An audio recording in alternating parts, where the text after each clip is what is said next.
Cinema in మహా Maruti talkies cinema రివ్యూకు స్వాగతం. నేను మిస్టర్ బీన్. మాట సూటిగా ఉంటుంది, మ్యాటర్ క్లియర్ గా ఉంటుంది. వీడియో టాకీస్ రాజా. ఇప్పుడు రివ్యూలోకి వెళదాం. వినాయకుడు, విలేజ్ లో వినాయకుడు సినిమాల ద్వారా ఫీల్ గుడ్ సినిమాలను ఇష్టపడే ప్రేక్షకులకి సుపరిచితమే దర్శకుడు సాయి కిరణ్ అడవి. రకరకాల కారణాల మూలంగా చాలా గ్యాప్ తీసుకున్న ఈ నంది అవార్డు విన్నర్ తెలుగు ప్రేక్షకులతో కేరింత కొట్టిస్తాను అంటూ ఈ వారం థియేటర్లకు వచ్చాడు. కేరింత సినిమాకు నిర్మాత దిల్ రాజు. ఆయన బ్యానర్ బ్రాండ్ అయిన యూత్ఫుల్ ఎంటర్టైనర్స్ ఈ మధ్య తగ్గాయి అని మార్కెట్ లో ఒక కంప్లైంట్ ఉంది. ఆ కంప్లైంట్ కు సమాధానంగానే కేరింత సినిమాను దిల్ రాజు తెలుగు ప్రేక్షకుల ముందుకు తీసుకొస్తున్నారు అనుకోవచ్చు. మరి ఈ సినిమా తెలుగు ప్రేక్షకులతో ఏ విధంగా కేరింత కొట్టించే అవకాశం ఉందో మన సమీక్షలో చూద్దాం. కేరింత సినిమా కథ విషయానికి వస్తే ఇది టీనేజ్ లో ఉన్న 5 వ్యక్తుల స్మాల్ టైమ్ లైఫ్ జర్నీ. కాలేజీలో కలిసిన వాళ్ళ మధ్య ఫ్రెండ్షిప్ ఎలా డెవలప్ అయింది, అలాగే ఒక్కొక్కరికి ఒక్కొక్క లవ్ స్టోరీ ఉంది, అలాగే వాళ్ళందరికీ కూడా కొన్ని గోల్స్ ఉన్నాయి. ఈ జర్నీలో భాగంగా వాళ్ళు చిన్న చిన్న పొరపచ్చులు వచ్చిన ఫ్రెండ్షిప్ ని కాపాడుకుంటూ లవ్ ని లక్ష్యాన్ని ఎలా సాధించారు అన్నదే ఈ సినిమా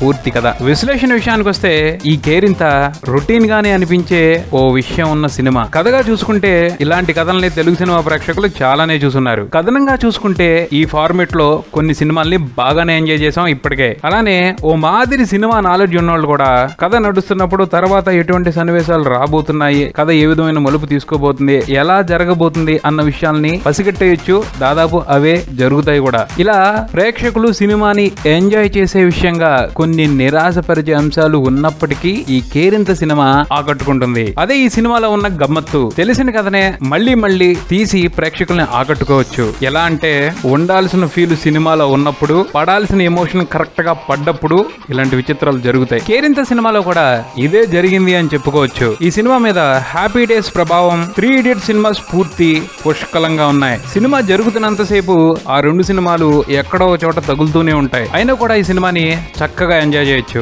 అందుకు ప్రధానమైన కారణం ఏమిటి అంటే దర్శకుడు సాయి కిరణ్ అడవి ఈ కథ కోసం తయారు చేసిన క్యారెక్టర్స్, వాటిని తీర్చిదిద్దిన విధానం, వాటి కోసం ఎంచుకున్న నటీనటులు, వాళ్ళ నుండి పక్కాగా రాబట్టుకున్న నటన, ఈ అంశాలన్నీ కూడా ఈ సినిమాకి పెద్ద ప్లస్ అయ్యాయి. రేపు సినిమాను ఆడించబోతున్నాయి కూడాను. సాయి కిరణ్ అడవి గారు ఈ క్యారెక్టర్స్ డిజైనింగ్ మీద బోల్డ్ అంత టైం స్పెండ్ చేశారు అని అర్థమవుతుంది. అందుకనే అవి అంత క్వాలిటీగా వచ్చాయి. తప్పకుండా ఈ సినిమా చూసిన ప్రతి ఒక్కరు ఆ క్యారెక్టర్స్ అన్నింటినీ లవ్ చేస్తారు. ఆ క్యారెక్టర్స్ అంత స్ట్రాంగ్ గా ఉండబట్టే కథనం జరిగే కొద్దీ వాటితో ఇన్వాల్వ్ అవుతాం. ఆ క్యారెక్టర్స్ ని లవ్ చేయడం మొదలు పెడతాం. అవి ఎంజాయ్ చేస్తుంటే మనం ఎంజాయ్ చేస్తాం, అవి బాధపడుతుంటే మనం బాధపడతాం. వాళ్ళు ఏదైనా అచీవ్ చేస్తే ఆ ఆనందాన్ని మనం కూడా అనుభవిస్తాం. ఫస్ట్ హాఫ్ అంతా చాలా సరదాగా గడిచిపోతుంది. ఫన్ మూమెంట్స్ ఉంటాయి, లవ్ ఎపిసోడ్స్ చాలా అట్రాక్టివ్ గా ఉంటుంది. సెకండ్ హాఫ్ వచ్చేప్పటికి ఎమోషనల్ క్వాంటిటీ ఎక్కువగా ఉంటుంది. వన్స్ క్యారెక్టర్స్ తో ఇన్వాల్వ్ అయిపోతే మాత్రం ఆ ఎమోషన్ కూడా ఎంజాయ్ చేస్తాం. ఇన్వాల్వ్ కాలేకపోయిన వాళ్ళకి ఆ ఎమోషన్ కాస్త బోర్ కొట్టొచ్చు. క్యారెక్టర్స్ ని బాగా రాసుకోవడం వరకే కాదు, కొన్ని మంచి సన్నివేశాలను కూడా తయారు చేసుకున్నారు సాయి కిరణ్ అడవి. అలాగే కీలకమైన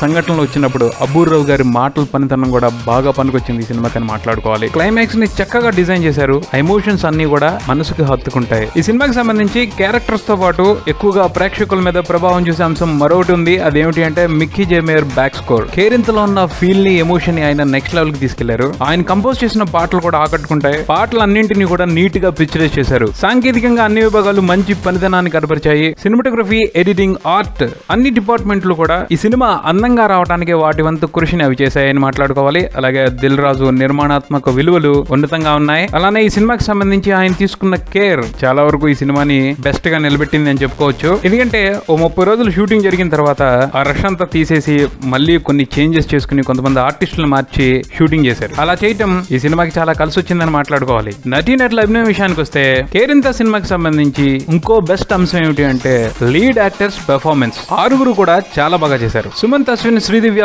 పేర్ చూడముచ్చటగా ఉంది. సుమంత్ అశ్విన్ నటన పరంగా పర్వాలేదు అనిపించుకున్నాడు. శ్రీదివ్య తనే ఆ క్యారెక్టర్ కి యాప్ట్ అన్నట్టు భలే నటించింది. కొత్త నటుడు విశ్వనాథ్ పర్వాలేదు అనిపించుకున్నాడు. తేజస్విని మంచి ఈజ్ తో బాగా నటించింది. ఇక కేరింత సినిమాకి సంబంధించి 2 మర్చిపోలేని వ్యక్తులు పార్వతీశం, సుకృతి. ఈ సినిమాతో తెలుగు సినిమా పరిశ్రమకి 2 మంచి నటులు దొరికారు. ముఖ్యంగా Sukriti fantastic actress. First cinema చేసినట్టు అనిపించదు. ఎమోషన్స్ ని ఎంత చక్కగా పలికించింది అంటే గుర్తుండిపోద్ది. మంచి ఫ్యూచర్ ఉంది అమ్మాయికి. ఈ టాలెంట్ ని తెలుగు సినిమా సరిగ్గా వాడుకోవాలి, లేదంటే తమిళ్లోకి వెళ్ళిపోద్ది. అక్కడ శ్రీదేవి లాగా టాప్ స్టార్ అయిపోవడం ఖాయం. నోకరాజు పాత్ర వేసిన పార్వతీశం ఏమీ తక్కువ తినలేదు. మంచి టాలెంట్ ఉన్న క్యాండిడేట్. నేషనల్ స్కూల్ ఆఫ్ డ్రామాలో యాక్టింగ్ నేర్చుకుని మరి వచ్చి సినిమాలు చేస్తున్నాడు. ఫెంటాస్టిక్ టైమింగ్ ఉంది ఇతనిలో. అన్ని ఎమోషన్స్ ని భలే క్యారీ చేస్తున్నాడు. నోకరాజుగా కామెడీని చక్కగా పండించాడు. శ్రీకాకుళం యాసలో మాట్లాడుతూ ఆకట్టుకున్నాడు. కేరింత సినిమాకి సంబంధించి సినిమా అయిపోయి ఇంటికి వెళ్ళిపోయిన తర్వాత కూడా డిస్టర్బ్ చేసే క్యారెక్టర్ నూకరాజే. వీళ్ళు కాకుండా మిగతా నటీనటులు వారి పాత్రలు తగ్గట్టు బాగానే చేశారు. మొత్తంగా కేరింత సినిమా గురించి చెప్పుకోవాలి అంటే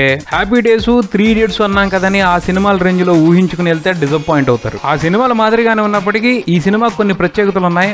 వాటిని ఐడెంటిఫై చేసుకుని సినిమాని చూస్తే బానే ఉంటుంది. అలా కాకుండా ఏవేవో రిక్వైర్మెంట్స్ పెట్టుకుని కామెడీ తగ్గింది, ఎమోషన్ ఎక్కువైంది వంటి వంకలు కనిపిస్తున్నాయి అనుకోండి, ఈ సినిమా నచ్చే అవకాశమే లేదు. అలానే ఈ కేరింత అన్ని వర్గాల ప్రేక్షకుల్ని ఆకట్టుకోవడం కొంచెం కష్టమే. ఈ సినిమా ముఖ్యంగా యూత్ ని టార్గెట్ చేస్తూనే రూపొందింది. కొన్ని నెగిటివ్లు ఉన్నప్పటికీ చాలా పాజిటివ్లు కూడా ఉన్నాయి. ఆపై యూత్ ఆడియన్స్ ఈ సినిమాని ఎలా రిసీవ్ చేసుకుంటారు అన్న దాన్ని బట్టే కేరింత విజయం ఆధారపడింది. ఇది కేరింత సినిమాకి సంబంధించిన రివ్యూ. మరో రివ్యూతో మళ్ళీ కలుద్దాం. Keep watching Maruti Talkies. For me mister B and Talkies Raja. Thank you.